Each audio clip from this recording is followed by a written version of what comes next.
بسم الله الرحمن الرحیم. السلام علیکم ورحمۃ اللہ وبرکاتہ. د رزلټ ټي وی طرف نه محمد علي جوهر تاسو په درنه خدمت کې یو ځل بیا حاضر دی. سنم خان مونږ سره ده او سنم خان څنګه تاسو ته معلومه ده چې دا د براډکاسټینګ شوبې سره دلچسپي لري او په هغه کې د خپل پروګرامونه کوي. نن به سره خبرې ترې مونږ کوو د زنانو تعلیم په حواله باندې.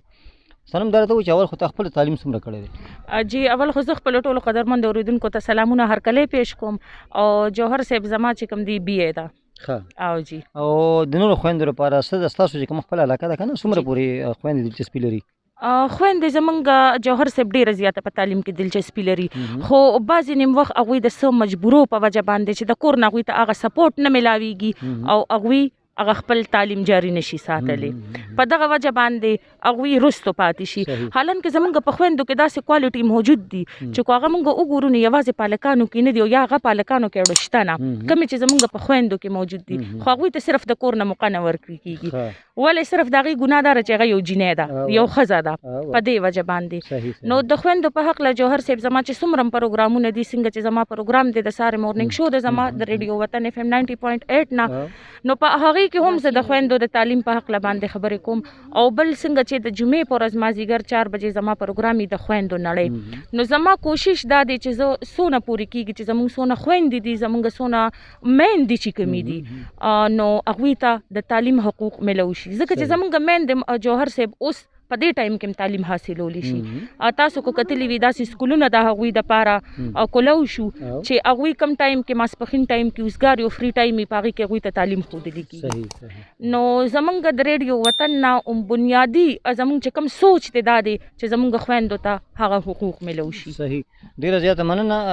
دلته کې دا وخت لوکیشن زموږ دی تخبه کندهارات که نه، په دې حواله باندې سویل غواړي دا یو ډېر تاریخي ځای دی، یو ډېر د سیر سپاټې ځای دی. جی نو ته ورته مخکې راغلی، تا پکې تبدیلي څه محسوس کړه اوس؟ جی ډېر زیات زبردست شوی دی، څنګه چې په دې کې دا ونې بوټي دي او ډېر زیات د دې هغه ښکلا کومه اوس ده نو د مخکې نه ډېره زیاته بهتره ده. ډېر ښکلی ځای دی او نن خو موسم هم ډېر زیات ښکلی دی، ډېره زیاته ښکلې هوا لګي او ښکلی موسم دی، ښکلی ځای دی. صحیح، ډېره زیاته مننه قدرمنو. نن سنم خور موږ سره خبرې ترې وکړې د زنانو تعلیم په حواله باندې. زما د یقین دی چې زمونږ به چې دی نو دا پروګرام تاسو ګورئ، تاسو به اورئ. نو په دې کې زموږ مقصد پکې دا وي چې یاره په دې کې موږ تاسو سره مقصدي خبرې وکړو.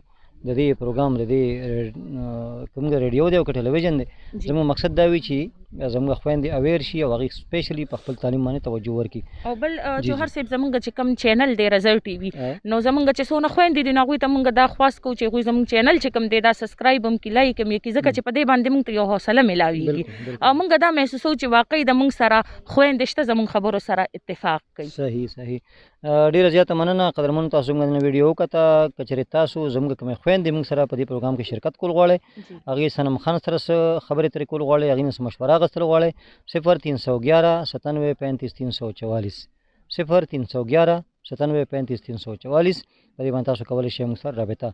تر بل ویډیو پورې محمد علي جوهر او سنم خان لور کې اجازت. د الله په امان او وختونه مو په خیر.